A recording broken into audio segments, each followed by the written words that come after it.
Pues buenos días, bienvenidos a una sesión más de lo que es el taller de filosofía. Y bueno, en esta ocasión vamos a continuar con nuestro recorrido de las teorías éticas y vamos a cerrar ese bloque con un filósofo que en fechas recientes ha sido pues muy popular, no es tan sencillo de entender, es em, polémico, rebelde, que si no se tiene cuidado en comprender bien sus ideas, se puede asumir que incluso es hasta supremacista, ¿no? En el sentido de que piensa que un determinado individuo es mejor que los demás. Estamos hablando de este alemán Friedrich Nietzsche, con quien, bueno, ya comenzaríamos lo que llaman filosofía contemporánea. Bueno, de contemporáneo es relativo, estamos hablando de más de 100 años de diferencia, y bueno, que está inserto en un contexto histórico en donde está todo lo que da la revolución industrial, el expansionismo de Europa por diversas zonas de Asia y África, y también está habiendo una tendencia intelectual por reafirmar el carácter de la cultura europea, la civilización occidental, como la mejor de todas.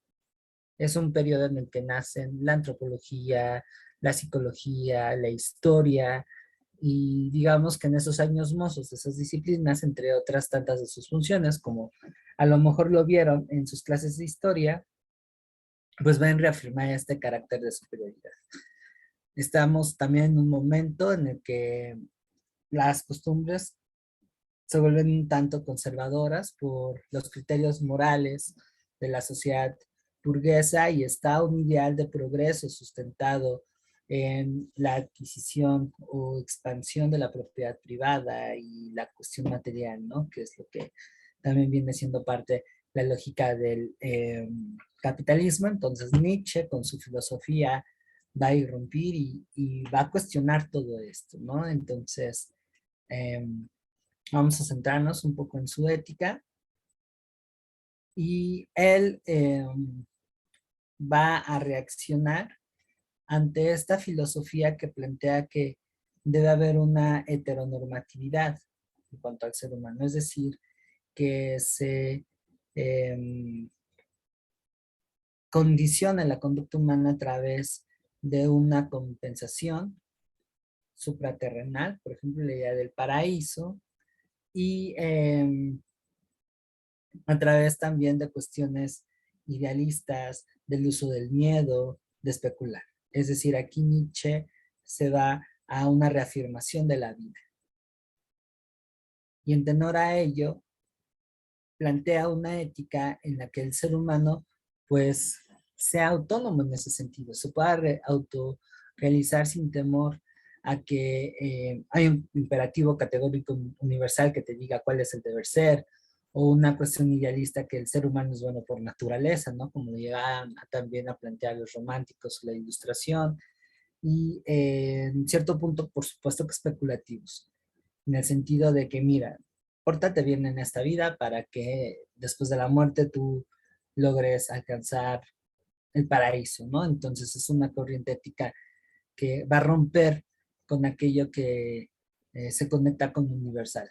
Va a poner el dedo en la llaga a ideas desde Platón, pasando por el cristianismo, que va a ser su principal blanco de cuestionamiento, la moral burguesa, que se desprende de este modelo liberal,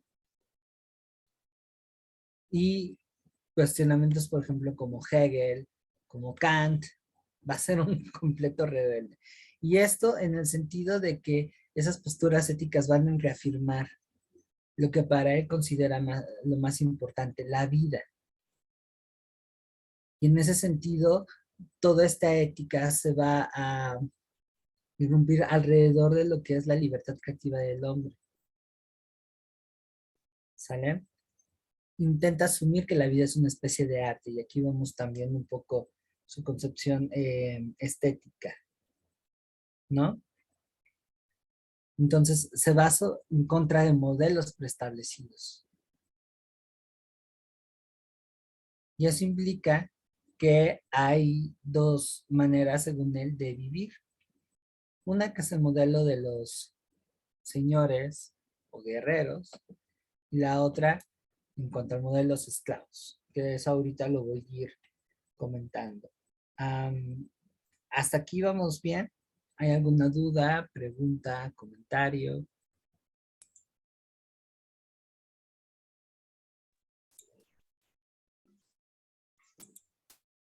Hola Isa, ¿cómo estás? Gracias, Adrián.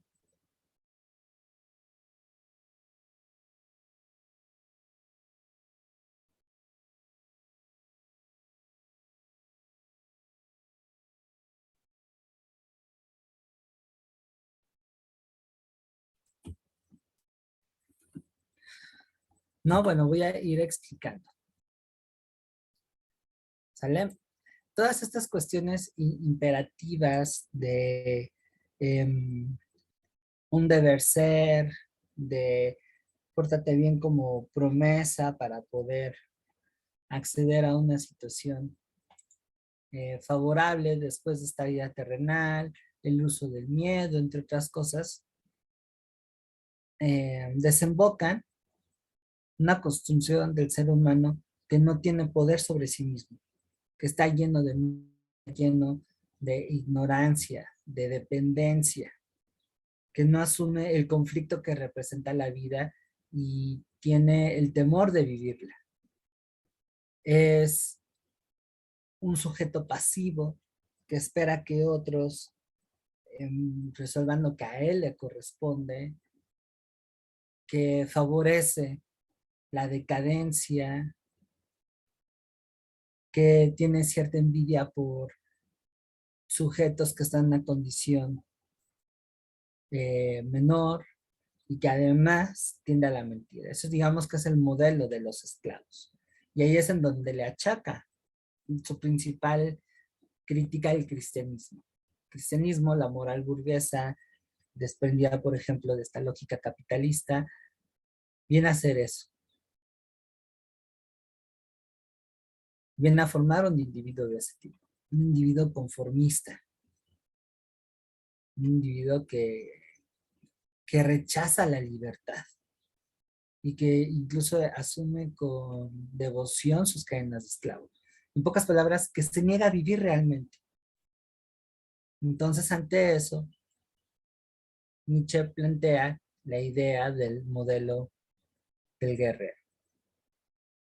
Y aquí alude un poco a la figura del guerrero. Él está influido por los estudios que hizo acerca de la tragedia griega, es filólogo, entonces conoce bastante bien la cultura griega y retoma este arquetipo que representan Aquiles, Ajax, Odiseo, cualquier eh, héroe de esa civilización, ¿no? Entonces él plantea que los principios de los actos del hombre, la construcción de una moral que realmente defienda la vida, debe moldear al ser humano como si se preparara para la batalla, que no tuviera miedo a la muerte, que en su impronta hubiera una iniciativa, que valorara más la existencia material, me refiero a la existencia de la vida, lo que hay, frente a las promesas que pudieran provenir de el más allá, es decir, de lo metafísico.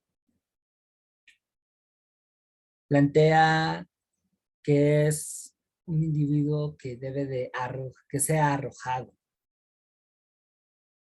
tener cierta capacidad de liderazgo. En pocas palabras, ir sobre una serie de valores que lejos de negar la vida,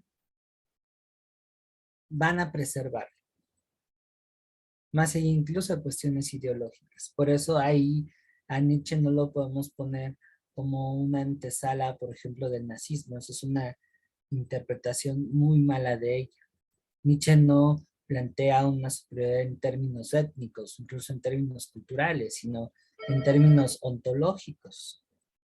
es decir, en la parte del ser, que eso, bueno, lo vamos a ir viendo el día de mañana, en donde la posición más importante es la cuestión de la vida. Y entonces esos criterios morales que van dominando en la sociedad son obsoletos. ¿Sale? Ahora, aquí viene también algo muy importante y es ensalzar la vida como un arte, implica creatividad, implica experiencia, ensayo y error, implica darle una dirección, lo cual eso también salva un poco a Nietzsche de esa interpretación que a lo mejor quizá algunos ya hayan oído, en donde el señor es un nihilista, es decir, una persona que es indiferente a lo que está pasando. Si bien Nietzsche no habla de un compromiso con causas sociales, con cuestiones de liberación. Pensamos, por ejemplo, con las concepciones de Marx o del anarquismo. Niega rotundamente también las promesas que ofrece el capitalismo y la sociedad burguesa.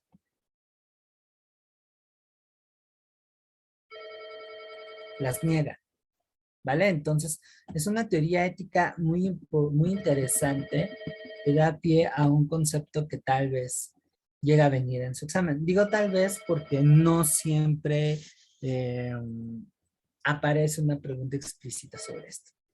¿Sale? Pero bueno, insisto, no está de más cubrir también este campo. Y es la idea del superhombre. Es decir, alguien que está más allá del bien y el mal. De hecho, también Nietzsche retoma ese punto. Ahora, ¿qué es lo que podría identificar al superhombre? Un principio básico, quizá el más importante, es el amor a la vida, el sentido a la tierra, es decir, que se muestre lo corporal, la fuerza, el placer, que no plantee una moderación hipócrita o una represión. Un ser en tanto que tiene una voluntad sobre sí mismo y un conocimiento de sí mismo. Tampoco diríamos aquí que se dejaría llevar por las baratijas que plantea el progreso económico. Ok, si trabajas, te mandas trabajando y luego, eso tampoco es vida. Acumulas riqueza, pero ¿qué vas a hacer con ella? ¿Realmente ese es el sentido? El ahorrar para prevenir, ¿realmente es útil? ¿Realmente eso te lleva a disfrutar la existencia misma de vivir? Nietzsche cuestiona todo eso, ¿sale? Entonces, es generar un marco, es la construcción de una conciencia que te acepte como eres, sin hipocresías de bueno o malo, con esos contraluces que son propios del ser humano, pero sobre todo que el enfoque importante sea el vitalismo. O sea, la aceptación del ser humano en su complejidad, eso está brutal. Otra cuestión también muy importante, y aquí, ojo, no lo malentiendan, es la voluntad de poder, que implica, con buena lógica de una vida de carácter épica, el deseo de superación de todo aquello que se pone a la vida. Y esto implica no necesariamente la parte material, que sí, tiene que ver, si eres pobre, si no tienes lo necesario para subsistir, la manera de poder hacerlo, porque eso es parte del dominio que debes tener sobre ti. Pero tampoco eso se malinterpreta como una cuestión de escalar meritocráticamente o de acumular riqueza. No plantea que se forme un agorero, ¿no? Y otra cuestión también muy importante, disfrutar lo que uno ama hacer y mejorarlo. No para los demás, no para ser más eficiente, sino para estar bien consigo mismo. Por ejemplo, si vas a ser músico, aprende, mejora, no para que desde el público, desde la reeditación económica, desde las modas musicales, tus obras sean tengan más popular, sean más conocidas, tengan una reeditación económica. No, sino que tú te sientas bien en ese proceso de... algo que es muy importante con Nietzsche es esta parte del individual, ¿no? Y va en tenor aquí una cuestión muy interesante. Este señor plantea la construcción de mundos personales, de valores, la destrucción de los miedos. Eso es lo que también distingue al superhombre. Una persona independiente. Que eso no quiere decir que se aísle, no, o sea, no es un ermitaño. ¿Sale eso? Tampoco no. No se vayan por esa línea. Pero que sí es capaz de ser autónomo respecto a la sociedad. Que no le inoportuna el que dirán. Él está más allá de eso. Él no tiene miedo a que, por ejemplo, no sé, lo quemen por redes sociales. Por una conducta que aparentemente el resto no lo considera como apropiada. Un rasgo distintivo del superhombre es que me vale madres, ¿no? Y eso implica ver que destaca este Nietzsche, de este ser por estar encima de los seres humanos comunes y corrientes, del bien, del mal, de lo que está socialmente aceptado, de llegar a esta inocencia primitiva, cuasi animal, en la que no hay bueno ni malo, y por lo tanto no es pecador. Y plantea en ese sentido un paso adelante en la evolución humana. Insisto, no es en términos étnicos, no es ni siquiera en cuestiones ideológicas, es en estar consigo mismo, ¿vale? Entonces eso aquí también deja de lado a Nietzsche de cuestiones, no sé, que pudiéramos ver con la psicología positivista, ¿no? De sacar tu mejor versión de ti. O sea, sí, para que sigues planteando entre los marcos que rigen la sociedad, sigue siendo un agachón, diría por ahí, ¿no? Entonces, es una postura ética dura, dura bastante, desafiante, pero al mismo tiempo atractiva, que quizá pone eh, de pies a cabeza, pues, lo que comúnmente hemos aprendido, ¿no? Hay que tener cuidado, tampoco no quiero con esto que si les llamó la atención leer a Nietzsche, no se lo tomen a la ligera, hay que estar muy finos con su contexto, porque si leemos de forma superficial lo que plantea, pues es probable que caigamos en contradicciones o ambigüedades, y pues para así no va a ser el mismo. ¿Sale? Pero bueno, creo que con esto me parece que es una buena introducción y sobre todo rescatando la parte de la ética. ¿Dudas hasta aquí?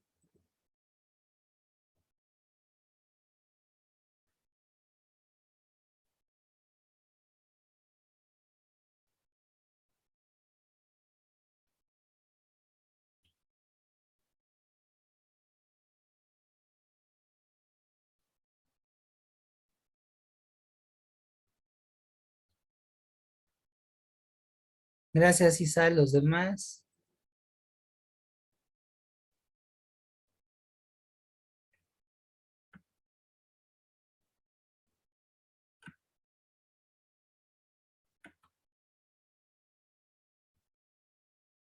Ok, ok, vamos entonces con quizá uno de los pasajes más agradables del taller de filosofía. O sea, si la lógica es densa porque nos pone ahí una serie de cuestiones, digamos, un tanto formales y técnicas, y la ética nos mete crisis existenciales, la estética, bueno, también, pero es un tanto más agradable,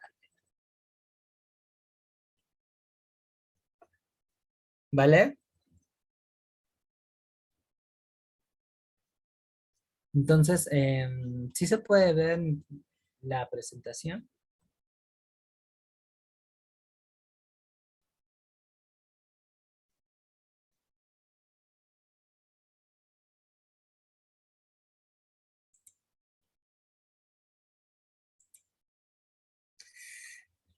Muchas gracias. Vamos con lo que es la estética.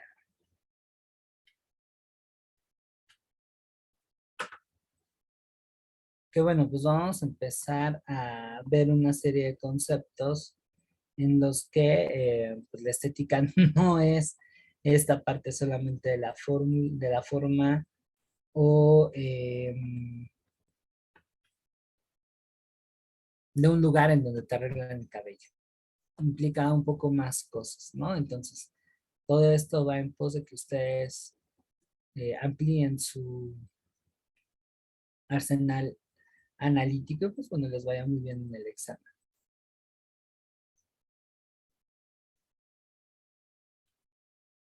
¿vale? Es que bueno, qué me plantea ahorita? Pues bueno, que se comprenda lo que es el concepto de estética, su objeto de estudio y la importancia de su aprendizaje. Em, Algo muy importante es diferenciar entre tres conceptos que a menudo tienden a confundirse, lo que es propiamente estética, la idea de lo bello, la idea del arte, que se entienda de manera general lo que es una experiencia estética, así como sus principales características. Y bueno, tener un panorama muy amplio, pero sustancioso a la vez, de lo que es las categorías estéticas.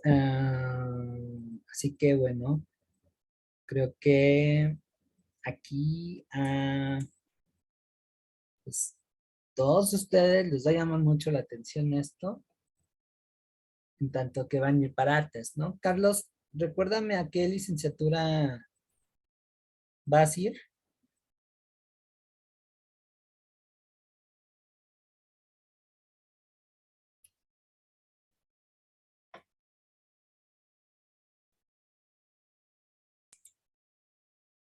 Ah, pedagogía, bueno, ok. Aunque no está tan abiertamente dada la relación, sí, sí, es muy importante.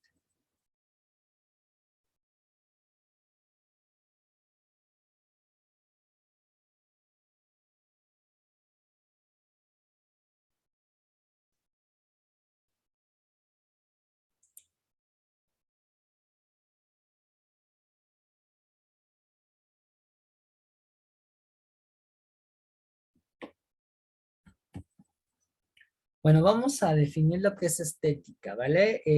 ¿Alguien de ustedes me quiere compartir a qué hace referencia esa palabra?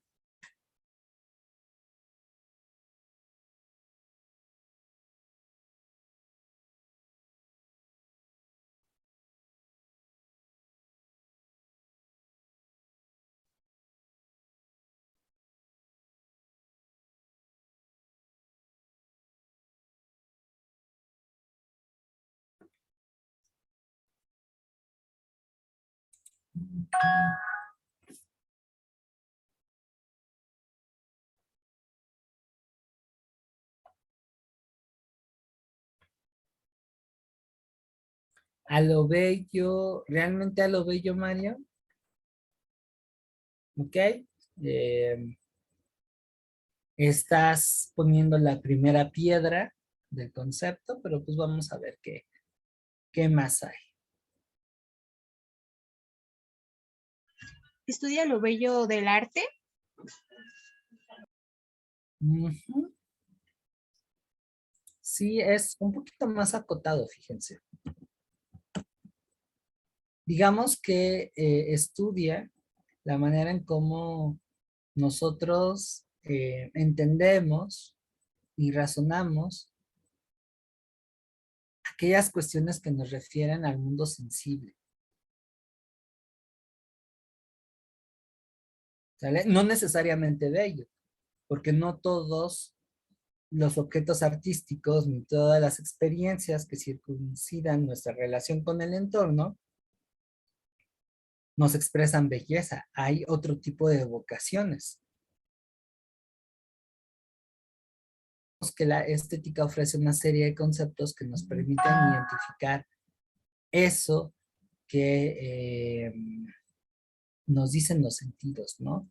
Y también entender el impacto que causa en nosotros. De igual manera, si estamos en el otro plano, en la parte creativa, la estética nos llega a dar una especie como de guía que refuerce el sentido de lo que estamos haciendo y para qué lo estamos haciendo.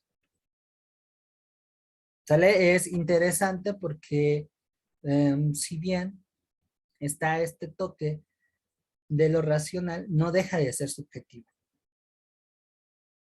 Y es más, llega a haber una serie de situaciones muy interesantes y un tanto paradójicas, ¿no? Porque, por ejemplo, pensemos en admirar, ya que estamos en Jueves Santo, vamos a ponernos un tanto polémicos. Una obra barroca que gira en torno a la crucifixión. Me refiero a barroca porque es una corriente artística que recalca mucho los detalles y llega a ser hasta exagerado. Entonces tiene un impacto emotivo muy fuerte.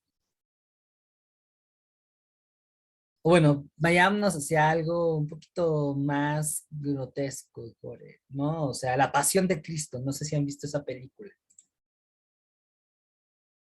Hola, no te preocupes, Clau.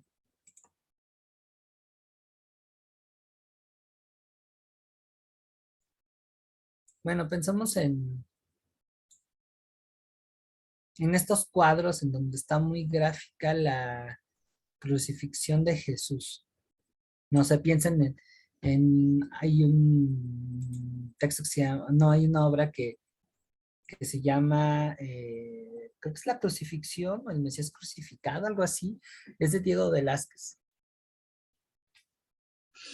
quien es un pintor muy representativo del barroco y bueno, maneja tonos muy oscuros. eh, eh, Esa representación de la crucifixión. A mí me perturba. A mí la verdad sí me genera una cierta, no sé, me perturba, me da un toque de miedo. Y bueno, un tanto parecido es La Pasión de Cristo. No sé si la han visto, en donde la violencia es bastante gráfica. O sea, hay Mel Gibson, que fue el director, pues no escatimó en meterle producción y detalles a los momentos de violencia, a los pasajes de violencia que involucra la crucifixión. Sí, como que son muy grotescos. Que bueno, aún así no se asemeja a lo que realmente fue, porque la crucifixión como ejecución sí fue de las más brutales, ¿no? Pero no obstante, para algunos, tanto la obra de Velázquez como La Pasión de Cristo llega a ser muy bella.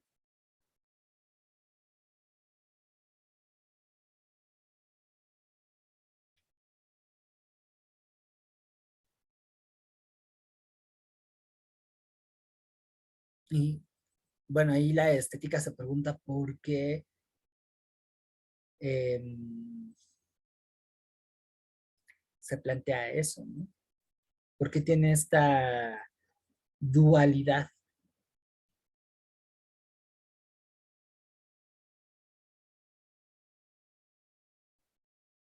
Otro tanto, por ejemplo, lo podemos tener en la música. O sea, me gusta mucho el heavy metal, me gusta el rock pesado. Y para algunos es ruido sin sentido. Y no es un género musical tan accesible por la música que ocupa, por la habilidad que se necesita y sobre todo por las temáticas de las letras. Y bueno, heavy metal es un mundo, ¿no? Y hay un género pues bastante visceral, que es todavía más gráfico esta intensidad que se manifiesta a través de la música, esa agresividad. Y dentro de ello hay belleza. Y la estética es la que nos ayuda a entender por qué. Por qué pese a esas características que evocan un determinado sentimiento, encontramos una cualidad, ¿no? Entonces ahí la estética va a hacer una serie de preguntas pues muy específicas, ¿no? Retomando lo que ustedes comentaron, ¿cómo podríamos definir la belleza? Que ahí es en donde entra la subjetividad, donde lo bello también va en función hasta de cuestiones políticas, cuestiones ético-morales. ¿Cuál sería entonces la diferencia entre belleza y estética? Que bueno, con todo lo que les acabo de platicar, pues ya tenemos ahí una idea más clara. Que me parece que esta diferencia es un tanto parecida a lo que sucede con ética y moral. Más bien es la estética la que va a estudiar a la belleza, ¿no? Pero acuérdense que esta es solo una parte de lo que realmente hace. Y bueno, más que la belleza, es la sensibilidad. Han, ha cambiado la percepción de lo sensible a través del tiempo. Pues estos criterios, ¿no? Que van definiendo que sí, que no.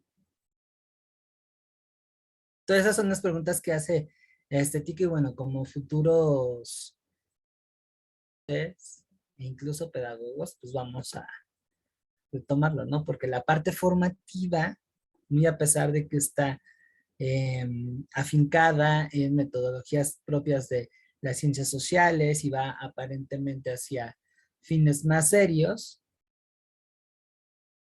también no deja de tener un toque de creatividad, un toque de lo sensible. Es más, sin esta perspectiva de lo educativo vinculándolo con lo estético, pues sería un proceso más agreste, sería una especie como de adiestramiento, ¿no? Y siento que a veces es lo que se olvida de los procesos formativos, ¿no? Entonces imagínense, hasta como pedagogos, este rollo de la estética llega a ser muy, muy importante, ¿vale? Hasta aquí vamos bien. Comentarios, dudas.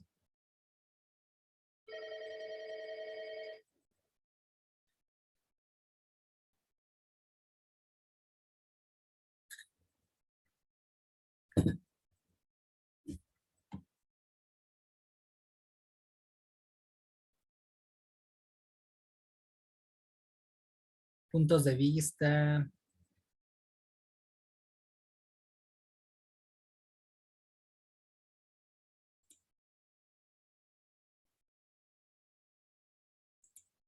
Mario, Carlos.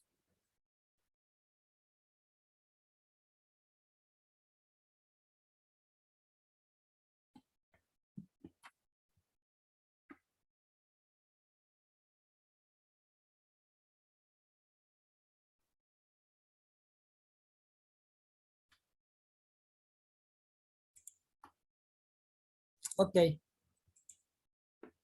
muy bien. Entonces, ya que vamos ubicando qué era la estética, cuáles son sus problemáticas, pues entonces vamos hacia algo muy importante, resaltar su experiencia y la importancia de aprenderla, ¿no? Entonces, aquí tenemos a Madame de la Morte, que es una de las estetas más afamadas de la historia. Y ya después de que se las presenté, ¿para qué sirve la estética, no? ¿Cuál es su importancia? Pues en primera instancia implica las experiencias sensibles que tenemos gracias a la interacción con nuestro entorno. Y eso es algo muy importante porque reafirma nuestra humanidad, en tanto que es una piedra angular para la construcción de un criterio propio. Ahora, el hecho de que el arte, lo bello, que tengamos una, un interés a participar en ese tipo de experiencias estéticas, pues parte también de nuestro deseo de trascendencia y realización. A ver, mis queridos y futuros artistas y diseñadores gráficos y demás, ¿para qué quieren estudiar una carrera que tiene que ver con el arte? ¿Qué pretenden con eso? ¿Se lo han preguntado?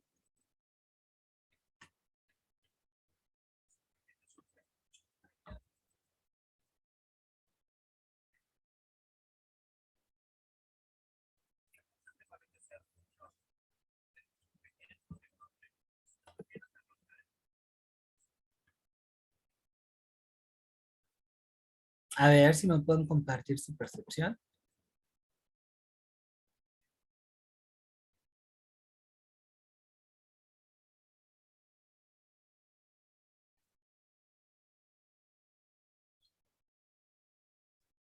Voy a ponerme muy socrático. ¿Y para qué es sumario?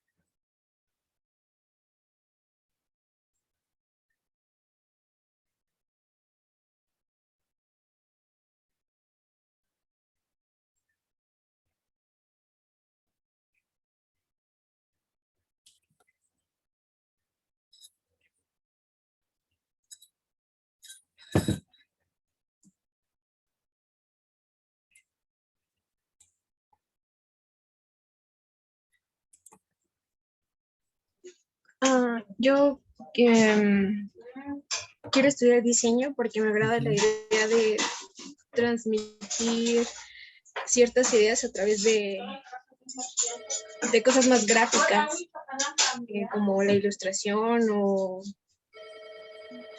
eh, el cine. No sé, como que a través de esas herramientas es más fácil transmitir cierto conocimiento. Ok, entonces ahí aparecen dos cuestiones muy importantes, ¿no? La idea de trascendencia y la parte de realización, que es algo que también aparece, menciona este Mario, ¿no? Ahora, la estética no solamente se queda en ese plano, va hacia otras cuestiones como buena disciplina de la filosofía, ¿no? Y es el hecho de que nosotros entendamos que sensaciones nos lleva a determinadas experiencias, va con el fin de formar un criterio, de generar un pensamiento propio. Y entonces, eso aquí se pone más interesante. Eso les digo, la parte del arte no está ajena al rollo político y un buen artista de alguna manera está ligado a esa cuestión de lo social y de lo político. No es nada más una evasión de la realidad. Pero piensen qué arte, comercialmente hablando o socialmente aceptado, está apoyado y por qué. Y de trasfondo viene una idea de lo político, una idea de lo social, una transmisión de valor. Y el meterse este tipo de vericuetos, estudiar un poquito qué es estética, qué entendemos por arte, eh, qué involucra una experiencia estética, pues nos llevan a definir mejor, ¿no? Ya no es este impacto que es propio y que genera, por ejemplo, los medios masivos de comunicación o el poder de la masa, en el sentido que todo el mundo dice que eso está padre, sino que ya uno mismo se percata, ¿no? Desde dónde viene. Y pues da pie a tomar decisiones, de participar en esa comparsa o demostrar un cierto desacuerdo, ¿no? Empieza a definir más qué onda con nosotros. Por ejemplo, a mí me llamó mucho la atención y luego lo detecté, que de unos años para acá estén personajes de diferente, de orientaciones sexuales, que más bien es preferencias de género, no heteronormativas, es decir, no heterosexuales. Que hubieran figuras de un momento para acá, femeninas, que tuvieran cierto empoderamiento. Y eso pues, lo ven en las películas de Marvel, en algunas series, inclusive en esta literatura comercial, ¿no? Entonces, una buena esa primera diría, ah, qué bonito. Pero con lo poco que yo conozco de esto, ándale, ¿no? Que esto también es muy interesante lo que comentas de Zapata. Pero bueno, volviendo al punto que les platicaba, sí te percatas cuando es una situación de apertura Es decir, que se logró un avance en cuanto a esta temática social a través del arte, y cuando es un producto que retoma ese discurso o esa postura para vender, para inclusive hacer una reproducción ideológica de lo que de acuerdo al sistema es válido y correcto, y que además sirve para neutralizar estas tendencias que vienen al interior, pues, de cuestiones como la equidad de género, la ampliación de los derechos de la comunidad LGBT, el rollo de las minorías religiosas. Si más o menos le cachan, por ejemplo, a mí se me viene un caso muy concreto en la película de Marvel, la segunda, cuando ya truenan a Thanos, me olvidó el subtítulo. Ahí si ustedes son fans de Marvel y DC, oriéntenme. Pero hay una sección en donde de la nada no tenía que ver, en plena batalla contra las fuerzas de Thanos, que por cierto eso sí estaba muy padre, pero así, de la nada, de pronto llegan las heroínas, no hay una línea argumentativa en la que las juntan, son las que están protegiendo el brazalete con las gemas del universo. Sí, me acuerdo que cuando la fui a ver al cine, pues mucha gente se emocionó porque pues está ahí proyectado el poder de la mujer y qué padre, pero yo no lo interpreté como una acción honesta, porque el ritmo de la película iba hacia otra cuestión y ¡pac! Como que de hecho en la mañana te ponen eso. Entonces, a mi parecer, pues, fue muy claro que la inclusión de esa escena iba para reforzar el carácter mercantil de la película, para abarcar otros tipos de mercado, para colgarse de la lucha de género. Y pues lejos de resaltar, digamos, el empoderamiento femenino, pues más bien hasta lo banaliza, ¿no? Entonces ahí, bueno, la estética te ayuda a hacer ese tipo de lecturas. Eso es algo muy propio, ¿no? Pueden haber otras cosas. Otra cuestión donde yo también ahí pongo el dedo en la llaga es con series como Sex and the City,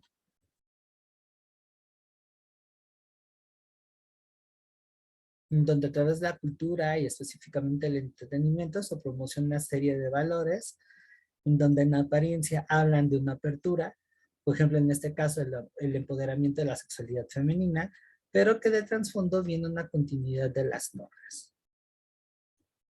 ¿No? Ahí da mucho, mucho que pensar, ¿no? Y bueno, así que como futuros artistas, pues, ¿qué me pueden decir de esta discusión? ¿Qué tanto están de acuerdo? ¿Qué tanto difieren de mi situación? A ver quién se quiere aventar ese trompito. Igual y quienes también van para pedagogía, pues, entren.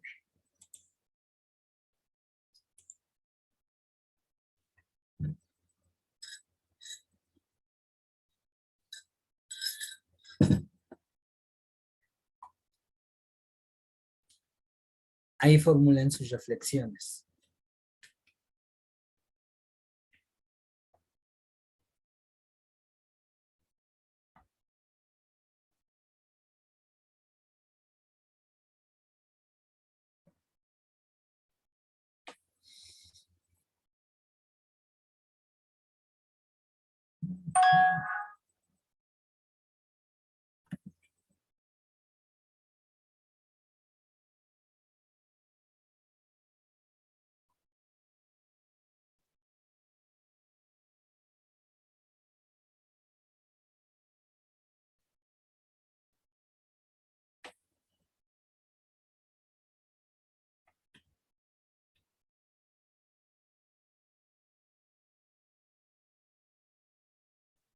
Bueno, si no, ahí se las dejo de tarea.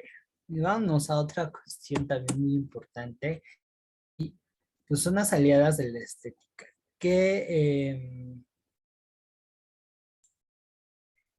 ¿Quiénes ayudan a la estética a cumplir con esos propósitos? Bueno, entre tantas que se meten a ayudarla, Entra la sociología del arte, la economía del arte, la semiótica, ay, se me fue el nombre, la hermenéutica. Pues vamos a ver ahí dos que siempre van a estar de la mano. La filosofía del arte, que ojo, es un campo distinto a la estética, en el que se centra únicamente en el arte. Recuerden que la estética es más amplia. Aquí la filosofía del arte se ocupa principalmente de esa cuestión como problema y engloba las creaciones realizadas por el ser humano, que no es el único medio exclusivo de tener una experiencia estética. Si nosotros estamos en un anochecer frente a la playa o un amanecer y vemos todo ese entorno, por supuesto que vamos a sentir un montón de cosas.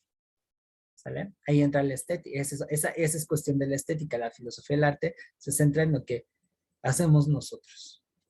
¿Sale? Y va a diferenciar que si son artes auditivas, si son artes visuales, si son artes mixtas, si son artes gráficas.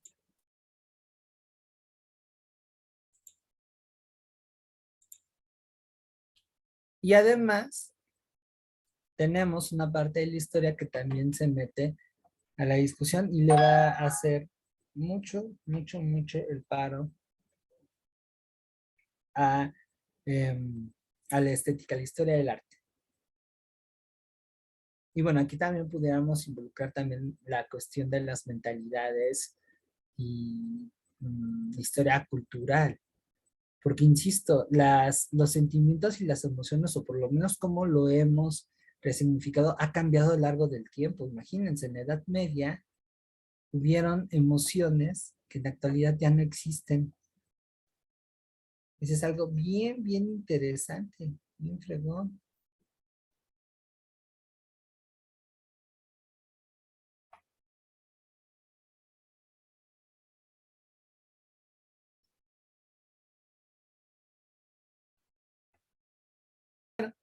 Aparte de la historia del arte, es cómo ha ido evolucionando o desarrollándose más bien el arte a través del tiempo. Y esto va vinculado no solamente con la cultura que genera esa comunidad que produce la obra, sino el contexto histórico.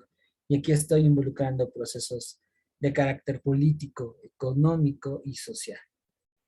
Así es que eso es algo muy, muy interesante, muy interesante.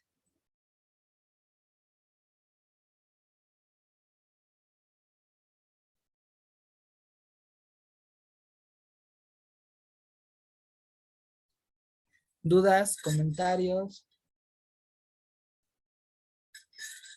preguntas?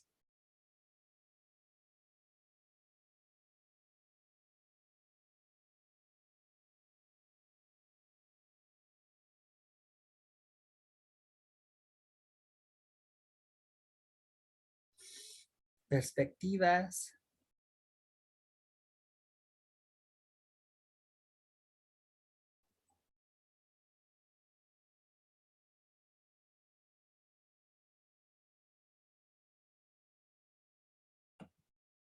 ¿Algo que quieran agregar?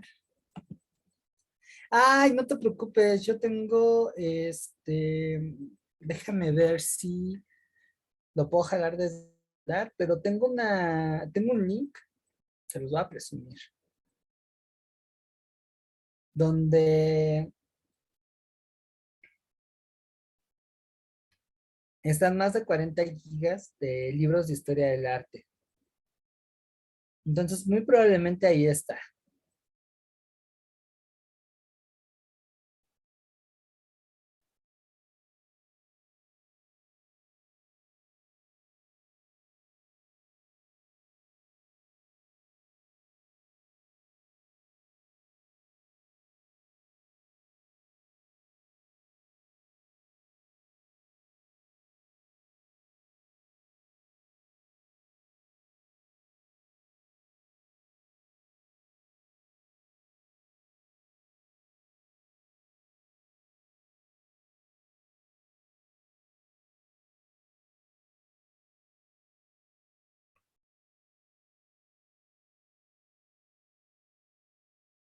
también está esta cuestión de lo que es el arte también como terapia del alma. Eso está muy chido. Eso está muy, muy chido.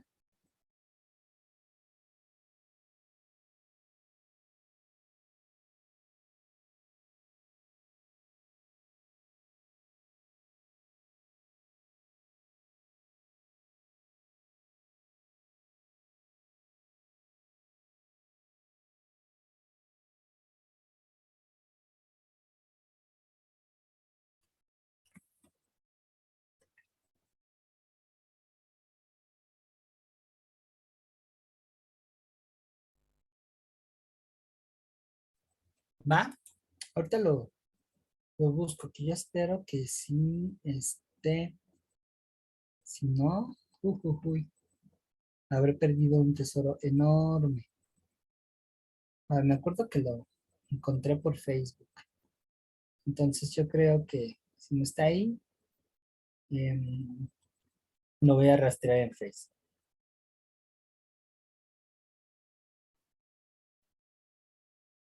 Vale, pero además de esa cuestión de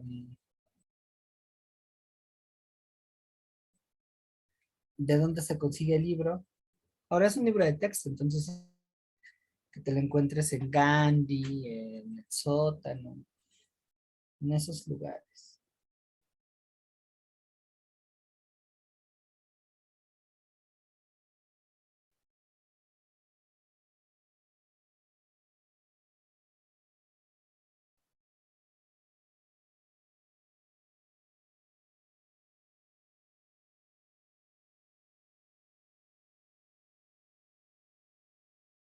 ¿Algo más?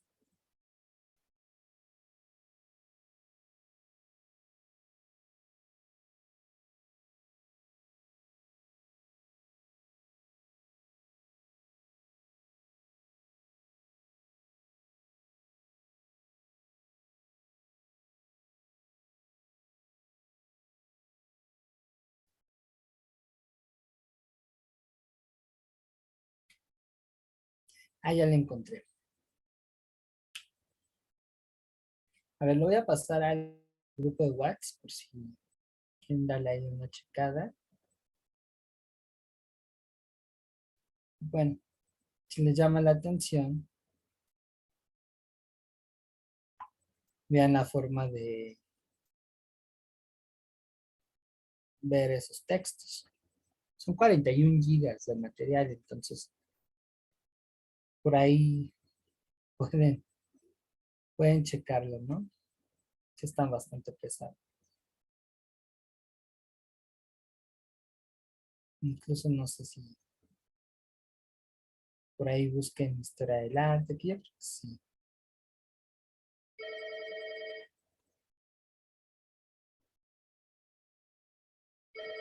Yo pensé que sí ha de haber uno de esos.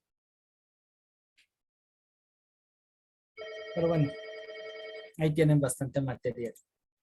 Investiguen. De nada, vamos con lo que sigue.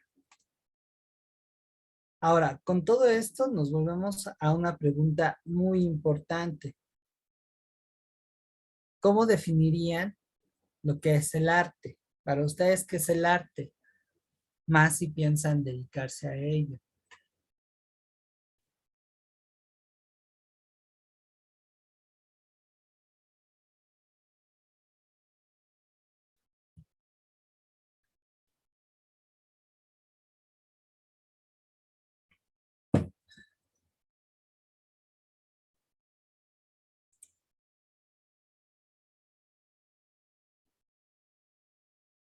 Digo, dejando de lado la polémica,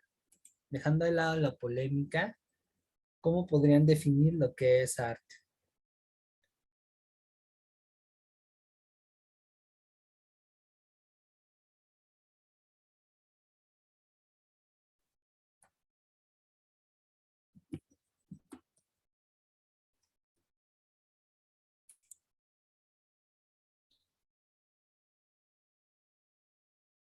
¿Ok?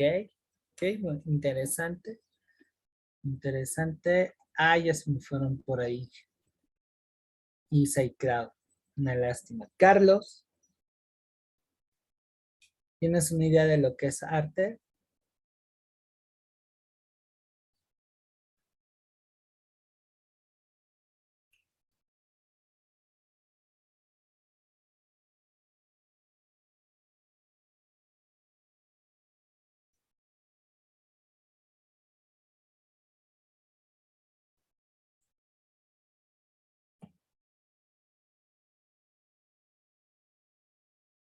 ¿En qué? A ver, ahí hay que hacer un poquito más amplios. Cloud, ¿qué entiendes por arte?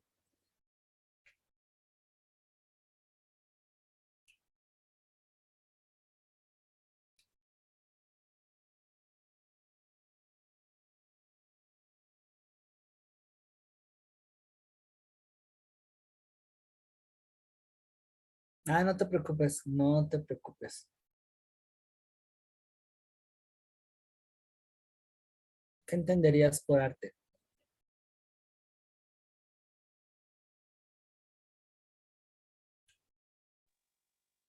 Para mí es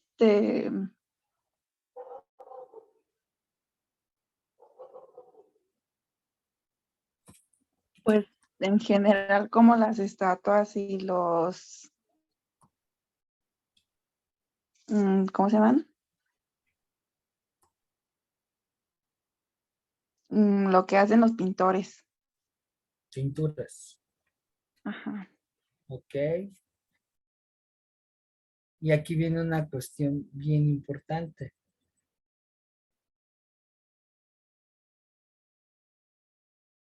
¿El arte es algo exclusivo del ser humano o los animales, por ejemplo, también pueden realizar arte?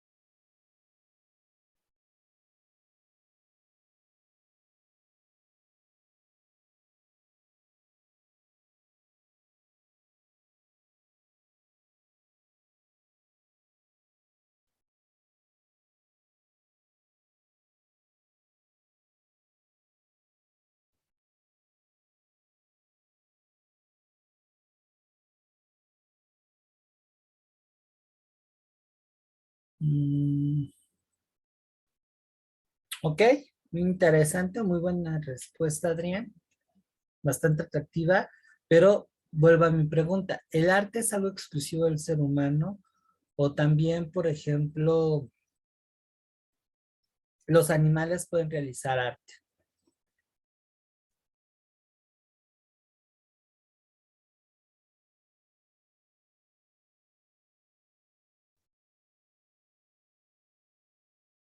Podría ser que se visualice el arte tanto en animales como en paisajes, A ver, como otra vez, otra vez.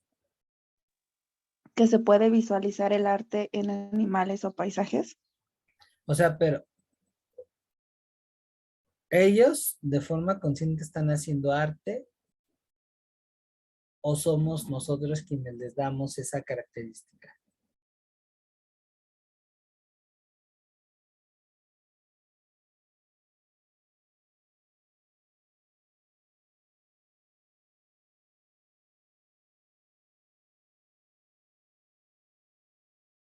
Nosotros porque lo visualizamos. Ujú.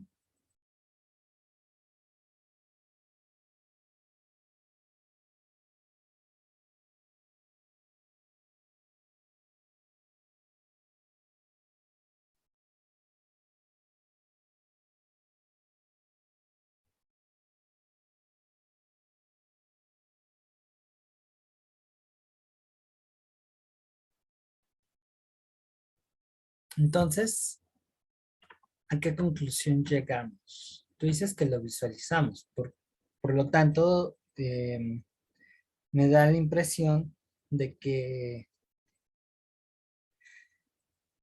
no, em, ellos no realizarían arte, como lo plantea Mario.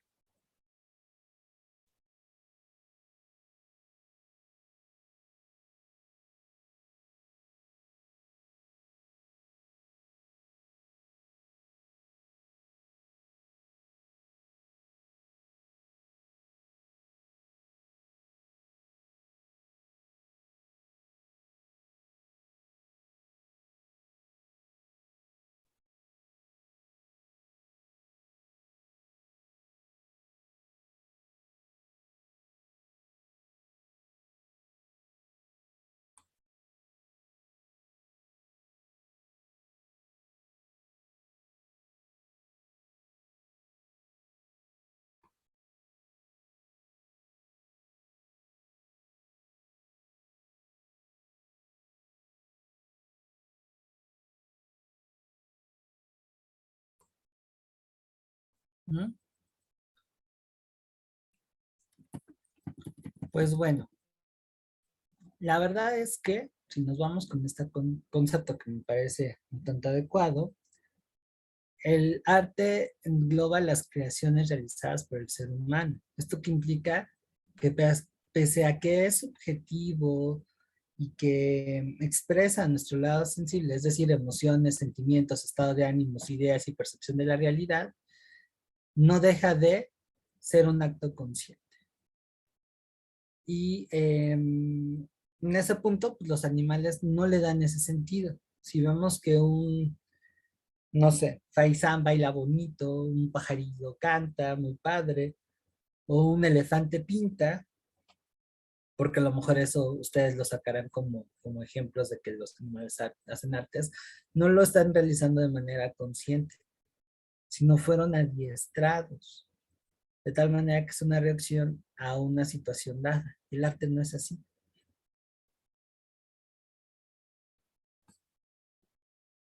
Ok, sí hay una técnica, por ejemplo, y bueno, pintan mucho mejor que algunos artistas conceptuales, ¿eh? Por lo menos que yo no, que yo con... Que por cierto, ahí hay otro dilema muy importante sobre el amparte, que es arte, que no arte, pero que se gana muchísimo dinero con ello. Y que además está sustentado, pues, por personas que tienen recursos y que tienen una cierta acreditación entre la gente. Por ejemplo, Yoko Ono.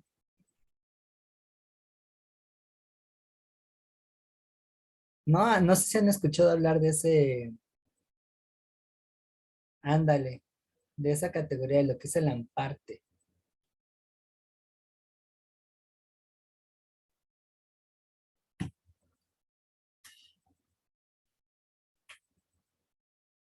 Y bueno, y hay cosas que no, que la verdad no entiendo. Una vez salí con una chica que estudiaba arte y fuimos al Museo de Arte Contemporáneo, que está de por Chapultepec. Entonces estuvimos viendo ahí las obras y dentro de la exposición hubo algo que yo jamás entendí. Por más que le di vueltas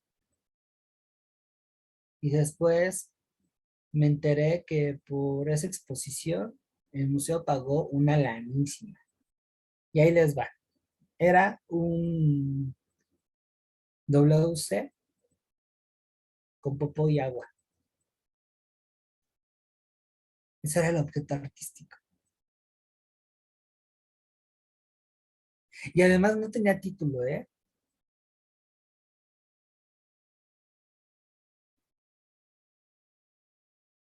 Y yo me quedé así con cara de, ¿eso qué fregados? Ah, mira, si conoces a ese youtuber, Antonio Villarán, es chido. Y si yo me quedé, ¿y esto con qué? Y le pedí una explicación a esta chava, ¿no? Que pues bueno, sabía más que yo en eso del arte. Y me aventé un rollo, no es que la subjetividad del ser humano, y ahí se manifiesta la lealtad, la realidad y la distorsión, y un choro, medio incoherente por cierto, que no se vinculaba de manera explícita con lo que ahí había, neta.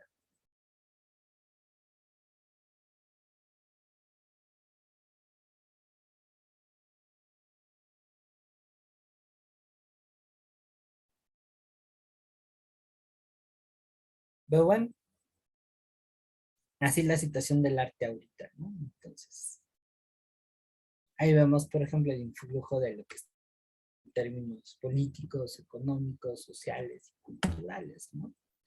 Entonces, bueno, para ir aclimatando las cosas, ¿qué es lo que pudiera identificar a una obra de arte como una obra de arte? Haga la redundancia. A ver, mis futuros artistas.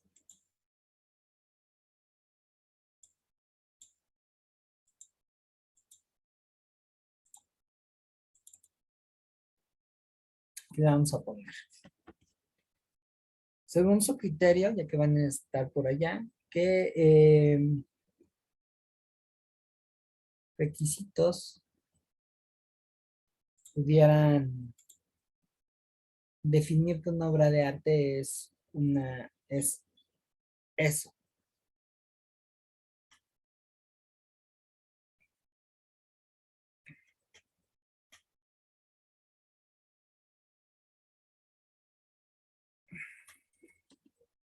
Ya por ahí con Mr. Mario tenemos la técnica.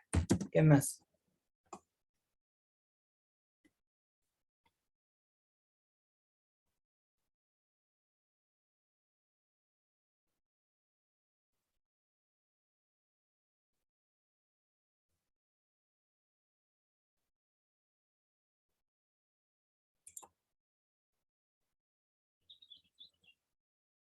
Pero ¿qué otras cosas más?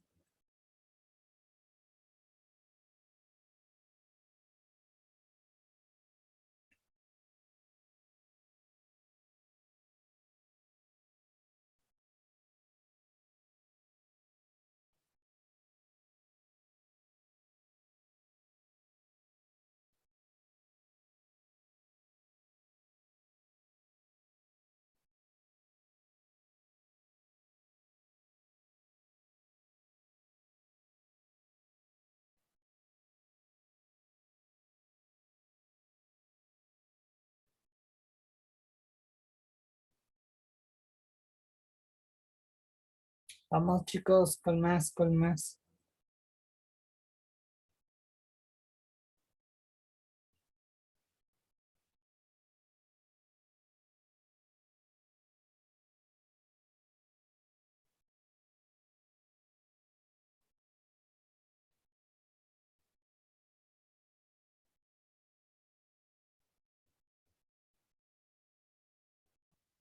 ¿Puede entrar la coherencia?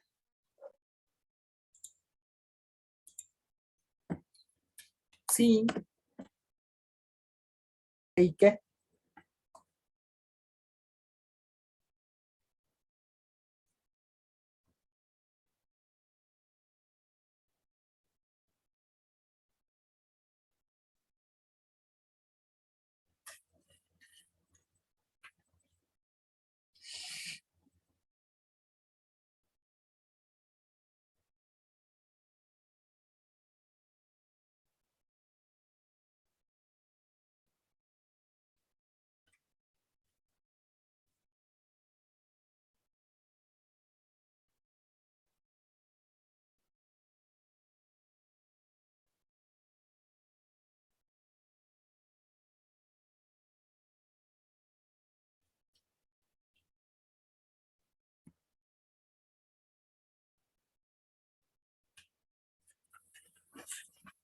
A ver,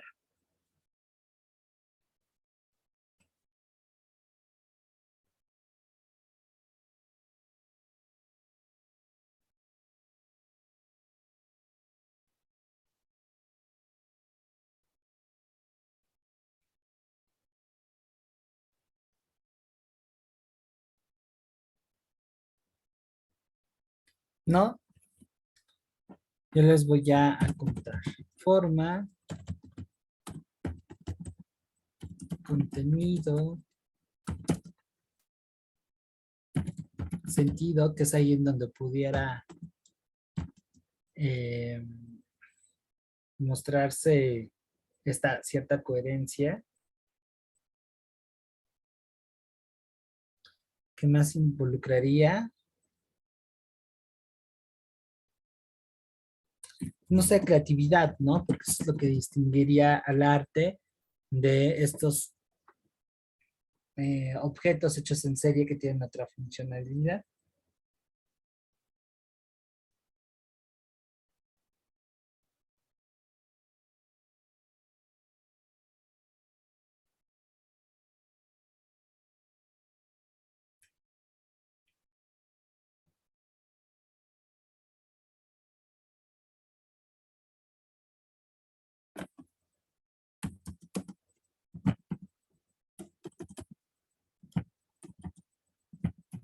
Entre otras cosas, ¿no?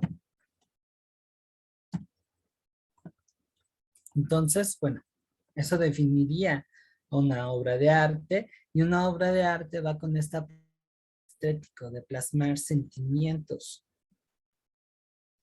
No tiene un carácter técnico como por ejemplo una herramienta, o es un bien que originalmente se asuma como de consumo, como lo llegamos em, a checar en, no sé, la industria del entretenimiento, ¿no? Donde lo que se priva es que se venda, y entonces la forma tiene más peso que el fondo. Ahora hay diferentes cánones. Es todo un debate, y aquí pues les presento unas expresiones de las obras artísticas que hay. Ándale, viene una cuestión, ajá, un sentimiento placer, Clau. Exacto,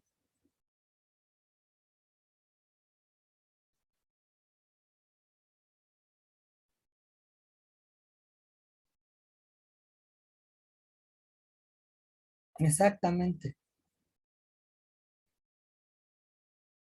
Tienes ahí mucha, mucha razón.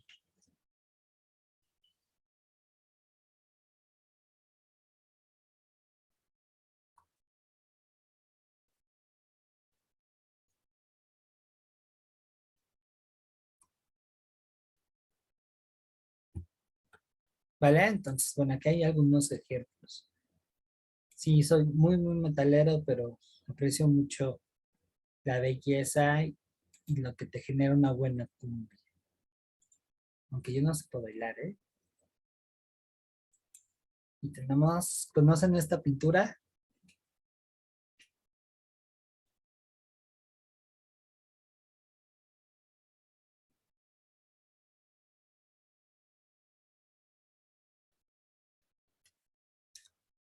Exactamente, es La Noche Estrellada de Van Gogh, y bueno, tiene uno de los poemas más lindos que puede haber. Exactamente, está muy padre, la verdad es que me late un montón. Ahora, continuando con esto, bueno,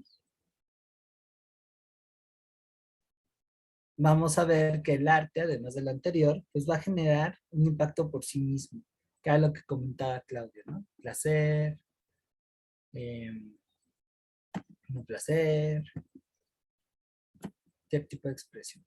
Y algo que nos deja es la experiencia estética, que puede ser definida como un modo de encontrarse con el mundo, con los objetos y fenómenos y situaciones que ya sean naturales o creados por el ser humano, que va a producir en quien experimenta un placer, un conjunto de emociones o un tipo de conocimiento que puede considerarse de tipo estético. Es decir, que no necesariamente va con un fin pragmático.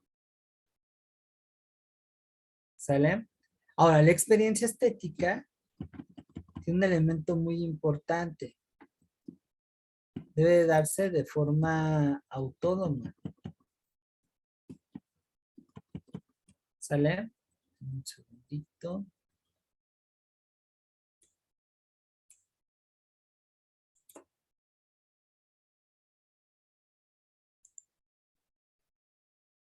no solamente va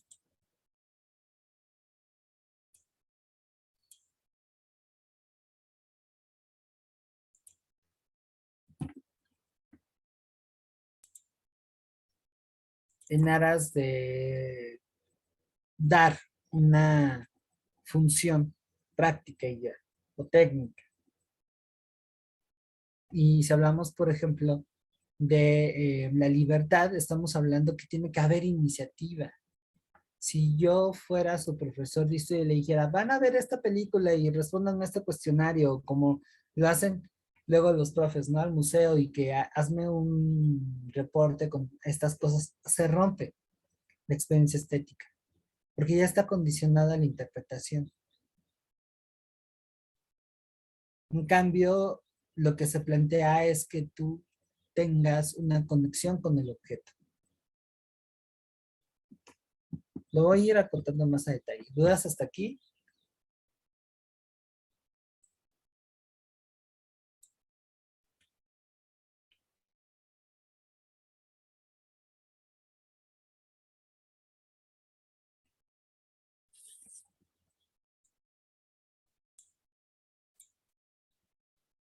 Ok, gracias.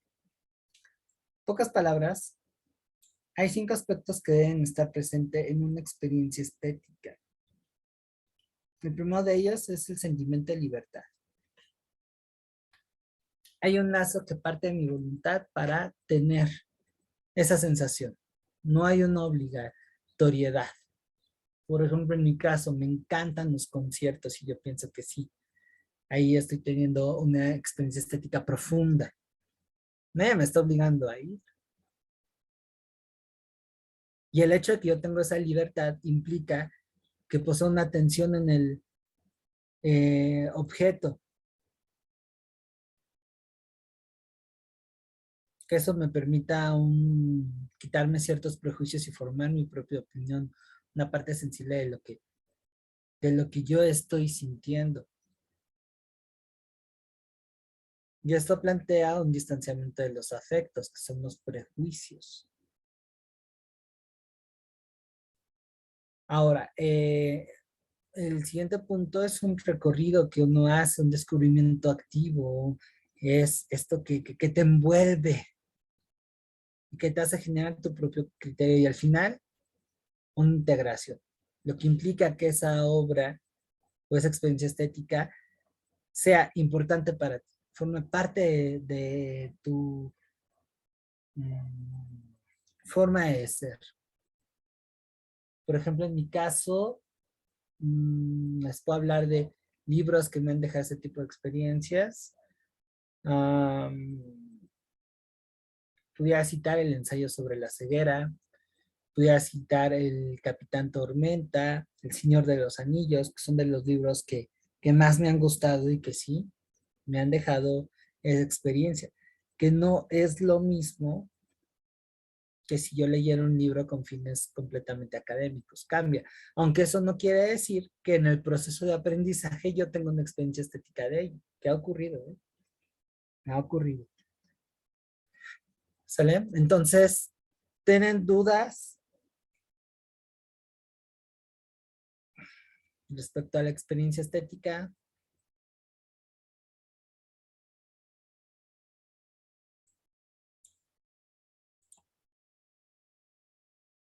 Gracias, Claudia. Los demás. Gracias, Mario.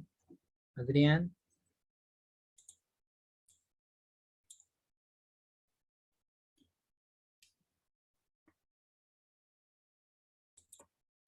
Ahora, hay 3 tipos de experiencias estéticas básicas. Pueden haber más, pero nos quedamos con estas 3. Poiesis en griego significa creación y es el placer producido por sus propias producciones. ¿Alguien de aquí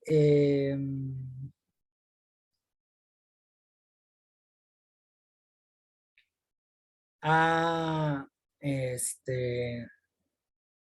hecho algo, alguna pintura, un dibujo, un cuento, una novelita? ¿Alguien ya se ha aventado ese tipo de campos?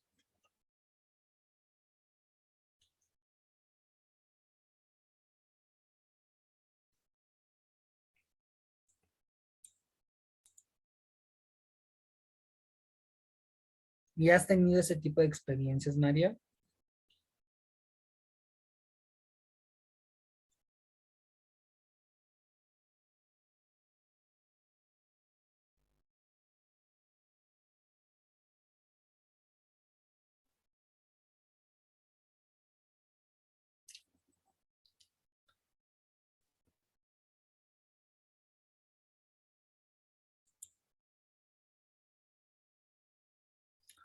Los demás,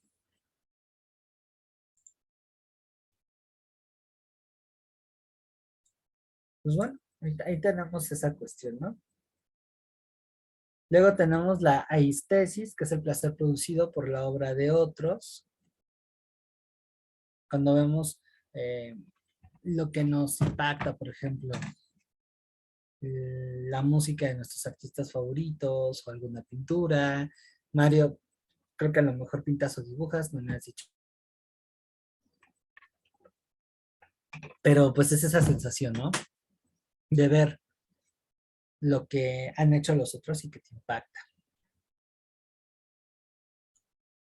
Y luego tenemos la catarsis, que es el placer de en las propias emociones, derivada del encuentro estético, que nos lleva a un cambio en las convicciones, a la liberación de ánimo. Que eso me parece es uno de los elementos que llega a hacer que el arte forme parte de estas terapias para el alma. Una a veces trae muchas cosas y cuando compone una canción, escribe un poema, redacta un cuento o en su defecto pinta, pues ahí se le van un buen de cosas, hay un desahogo. El arte también es un desahogo. ¿Sale? Entonces es algo muy, muy interesante.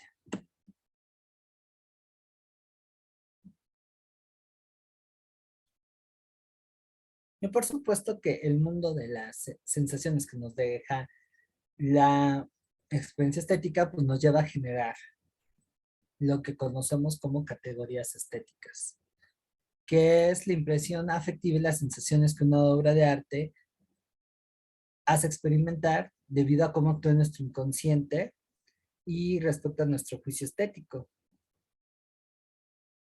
La categoría que más destaca y digamos la más afamada es lo bello.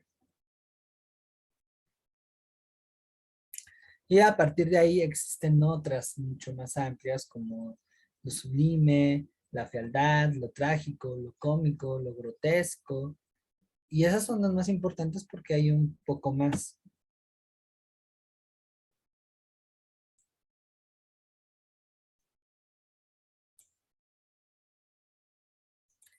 Cuando hablamos de lo bello, estamos hablando de una categoría estética que es una experiencia que se asienta en la contemplación, pero también la percepción de una satisfacción y un sentimiento de goce.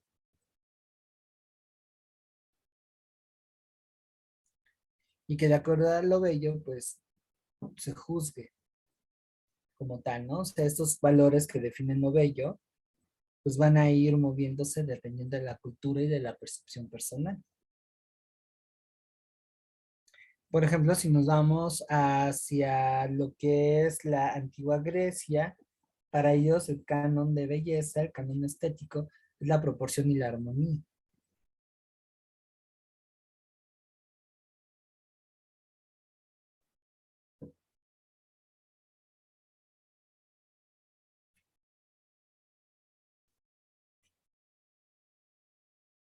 ¿Sale?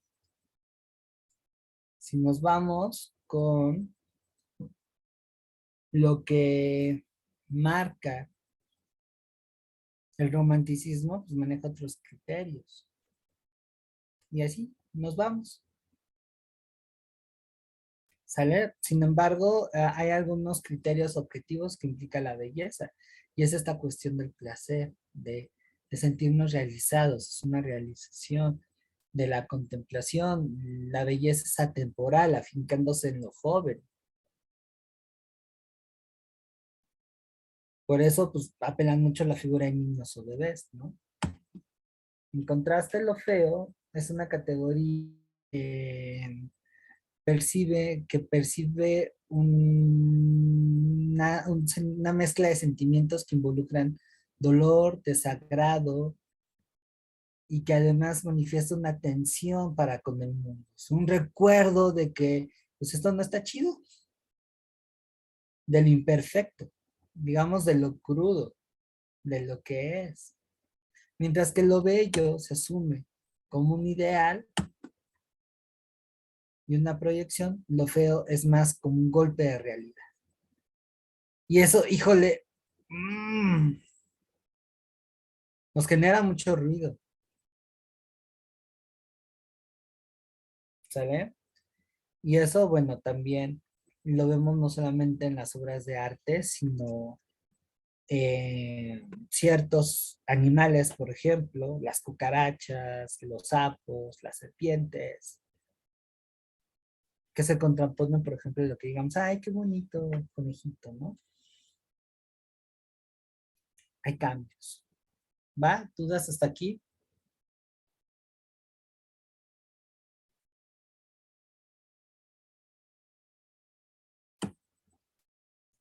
Ahora viene lo sublime, que es lo superlativo.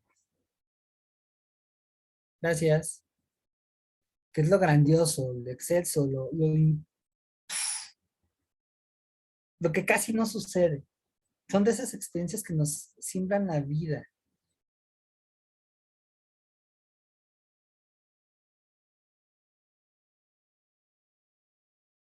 Por ejemplo, aquí alguien es mamá o papá.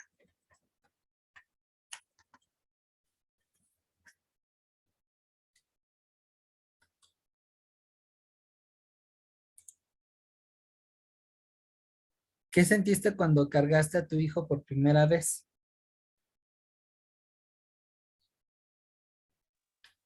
Una emoción muy única, algo que no podía creer que podía formarse dentro de mí y Ujú. lo ves ahí, lo percibes y es como que, wow, esto es real. Ok, ok, ok, ok, ok, ok, ok, muy bien.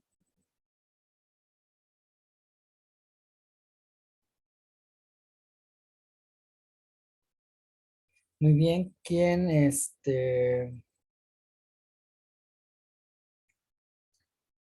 más me pudiera compartir que haya tenido una experiencia así de equiparable?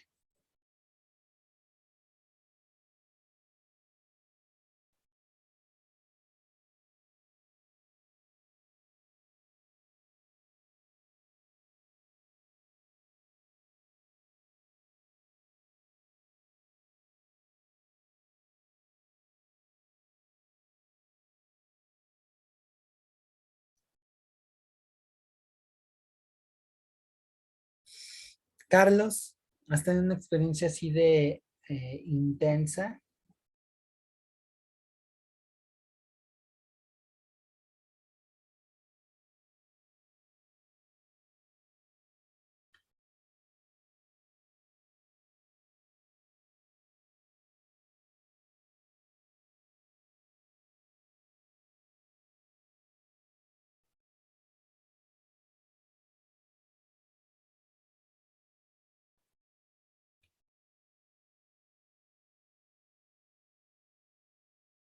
No, no me refiero a que tengas un hijo, ¿no? Pero algo que realmente te haya hecho simbrar.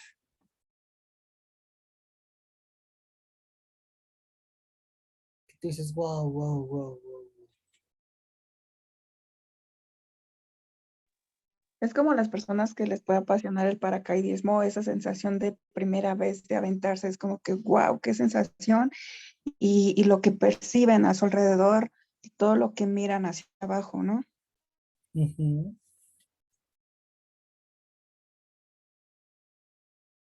Sí, sí, definitivamente. Definitivamente.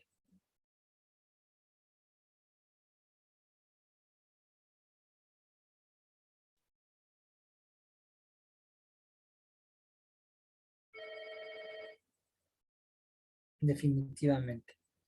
Por ejemplo, en mi caso, pues fue cargar a mis sobrinos. Tengo dos sobrinos pequeños y, híjole, fue muy bonito. Otra experiencia sublime fue mi primer día de clases en la universidad.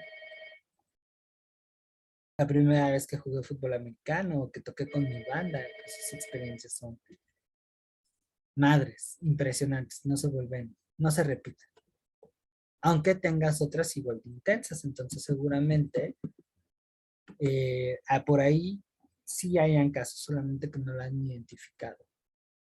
En relación a esto, pues tenemos lo que es la parte de en el arte, de estas obras que no se vuelven a realizar. Pensemos, por ejemplo, la novena sinfonía de Beethoven, Don Quijote de la Mancha, o sea, algo que realmente impacte, las pirámides de Egipto, Teotihuacán. O sea, lo sublime es algo que nos hace sentir chiquito, que nos dices, ay, güey, espérame tantito, ¿no? Eso sería más o menos lo sublime. Luego, vámonos con lo trágico, en la que pues se siente una mezcla de dolor, aflicción, ira. Es una sensación de lo funesto de la vida. O sea, la vida no es color de rosa. La vida tiene una serie de circunstancias, elementos que dan este toque de fatal. Por ejemplo, la muerte de algunos seres queridos, el que, no sé, su artista preferido se retire o no lo hayan podido ver, el no quedar en la universidad, por ejemplo, eso es algo que pudiera darse como trágico. Y eso en el arte se manifiesta. Lo tenemos en el teatro, por ejemplo, Romeo y Julieta. Lo tenemos en los griegos, en varios puntos. ¿Sale? Yo creo que eso es de lo más tremendo que nos podamos encontrar. Y en contraste tenemos lo cómico, que va en pos de generar una carcajada de expectativa, que no va netamente vinculada con la alegría. Lo cómico y lo alegre no siempre van de la mano. Puedes reírte y que te esté llevando el carajo, ¿no? Pasarla muy mal.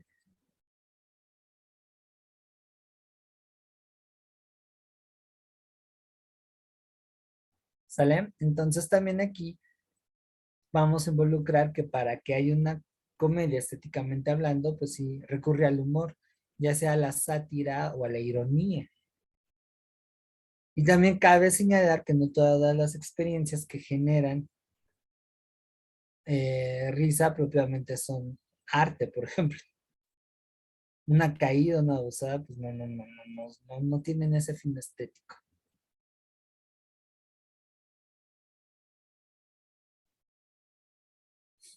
No, involucra mucha creatividad y genialidad. Aquí les pongo a mis dos máximos representantes de lo cómico.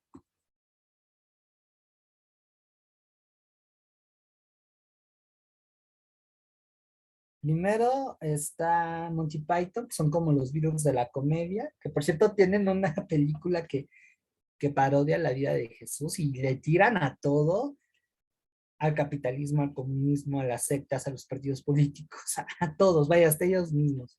Está genial esa película, se los recomiendo mucho. Y Les Luthier, que son unos compas que mezclan música y humor de una forma impresionante, son geniales.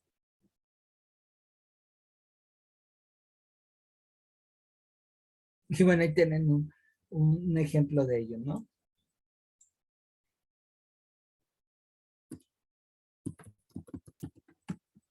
Y luego tenemos aquí lo grotesco, que es una deformación de la realidad acentuando los detalles. Que por cierto, este corto está brutal, ¿eh?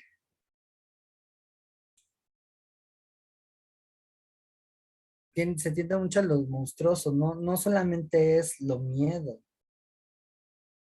Y hay una exageración, por ejemplo, el cine gore es tremendamente grotesco, estéticamente hablando. El barroco es grotesco, algunos subgéneros del metal llegan a ser grotescos. Y ojo, no se entienda como eh, un juicio peyorativo, sino por esta exageración, la desproporción, la falta de armonía, que tiene además, que en muchos casos tiene un propósito, hay un sentido, ¿no? Y es ahí en donde entra la estética. Por ejemplo, aquí tenemos a Botero. Se anda pintando gorditos, creo que yo sería un modelo de este don. Pues, ¿cuál es el fin, no? ¿Qué se persigue? Lo vemos también en la caricatura,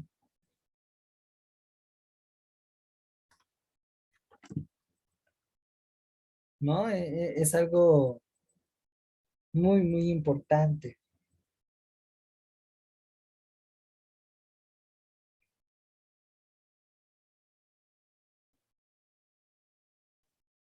Voy a buscar este.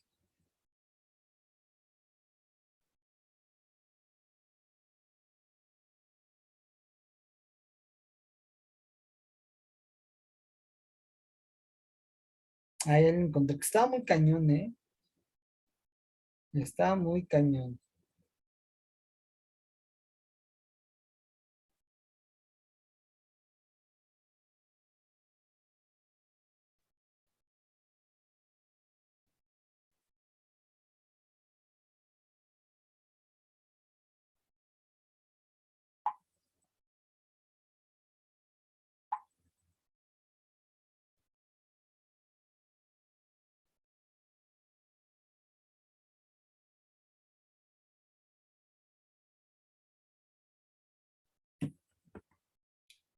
¿Vale?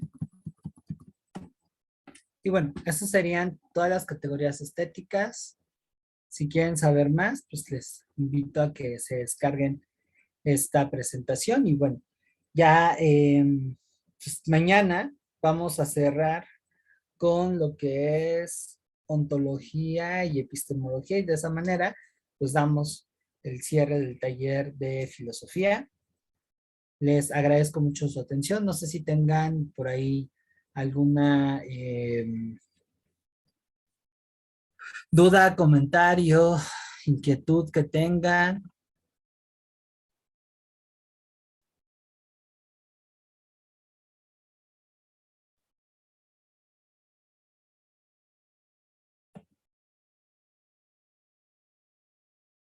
¿No? Bueno, y entonces, pues muchas gracias. O sea, les agradezco que se hayan conectado.